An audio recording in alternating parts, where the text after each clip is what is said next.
ईरानी red crescent society के बचाव कर्मियों ने तेहरान में इमारत के मलबे में दबे लोगों का किया रेस्क्यू। इजरायली हमले में तबाह हुई थी इमारत। अमेरिका और इजरायल के हमलों में तेहरान में मचाई भारी तबाही, मलबे में तब्दील हुई कई इमारतें। ईरान ने लगाया बस्तियों पर हमले का आरोप। लेबनान में हिजबुल्लाह के नेटवर्क पर इजरायल की बड़ी चोट, हिजबुल्लाह के कब्जे वाले फ्यूल स्टेशन को किया गया तबाह। ईरान जंग के बीच अमेरिकी राष्ट्रपति डोनाल्ड ट्रंप ने प्रधानमंत्री नरेंद्र मोदी को फोन किया। एक्स पर लिखा, हॉर्मुज स्ट्रेट को खुला रखने के मसले पर हुई बातचीत। प्रधानमंत्री नरेंद्र मोदी और ट्रंप की बातचीत पर अमेरिकी राजदूत सर्जियो गोर का बयान, कहा दोनों नेता पश्चिम एशिया में तनाव कम करने के प्रयासों पर सहमत हुए। पश्चिम एशिया संकट के बीच अमेरिकी राजदूत सर्जियो गोर ने न्यूज 18 इंडिया से की एक्सक्लूसिव बातचीत। कहा ट्रंप को है प्रधानमंत्री नरेंद्र मोदी के अनुभव पर भरोसा।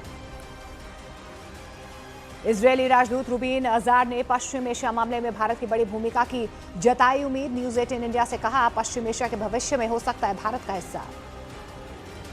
इजरायल ने फिर किया लेबनान में हवाई हमला। दक्षिण लेबनान के अल माशरूक इलाके पर बरसाए बम, हिजबुल्लाह के ठिकानों को निशाना बनाने का दावा। फिलिस्तीन के वेस्ट बैंक में मिसाइल हमले से बाल बाल बचे लोग, घरों से सिर्फ 10 मीटर की दूरी पर बन गया बड़ा गड्ढा। ईरान ने ट्रंप के हमले रोकने के बयान का उड़ाया मजाक। सोशल मीडिया पर ट्रंप की एक तरफा चैट की नकली फोटो जारी कर कसा तंज। ईरान और अमेरिका में बातचीत की अटकलों के बीच रेवोल्यूशनरी गार्ड्स हमले की नई लहर का ऐलान किया गया है। ऑपरेशन को दिया यखैर अल फतेह का नाम। लारिजानी की मौत के बाद ईरान ने नए सुप्रीम राष्ट्रीय सुरक्षा सचिव का ऐलान किया है। रेवोल्यूशनरी गार्ड्स के पूर्व कमांडर मोहम्मद बाकर जुल्कद्र को बनाया एनएसए। यूएई ने ईरान के बड़े हवाई हमले को नाकाम करने का दावा किया है। कहा ईरान की 5 बैलिस्टिक मिसाइलें और 17 ड्रोन किए गए इंटरसेप्ट। लेबनान में हिजबुल्लाह के इस्तेमाल में आने वाले एक और पुल पर आईडीएफ ने बरसाए बम। एक दिन पहले भी लिटानी नदी पर बने एक पुल को उड़ा चुका है इजरायल। ईरानी रेड क्रिसेंट सोसाइटी ने अमेरिका और इजरायल पर लगाया अस्पतालों को निशाना बनाने का आरोप। कहा हमलों में तबाह हो चुके हैं करीब 300 मेडिकल सेंटर। ईरान के मिसाइल हमलों ने तेल अवीव में मचाया कोहराम, कई इमारतें तबाह। इजरायली सेना ने किसी की मौत से इनकार किया।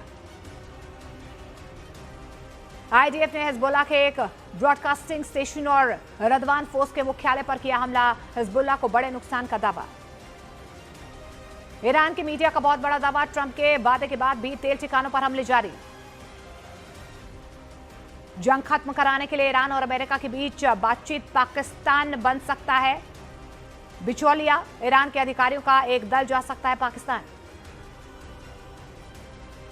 कुवैत का ईरान की मिसाइलें और कुछ ड्रोन को हवा में मार गिराने का दावा। मिसाइलों के मलबे से बिजली की लाइनें टूटी। ईरान के हमले में इजरायल के तेल अवीव में कई लोग घायल, बैलिस्टिक मिसाइल से ईरान ने बनाया निशाना। सऊदी अरब ने अमेरिका को किंग फहद एयरबेस इस्तेमाल करने की अनुमति दी है। ईरान के खिलाफ यूएस सेना करेगी इस्तेमाल। ट्रंप ने की रक्षा मंत्री पीट हेगसेथ के सिर ईरान पर हमले का दोष मढ़ने की कोशिश। कहा ईरान पर हमला करने के लिए उकसाया था।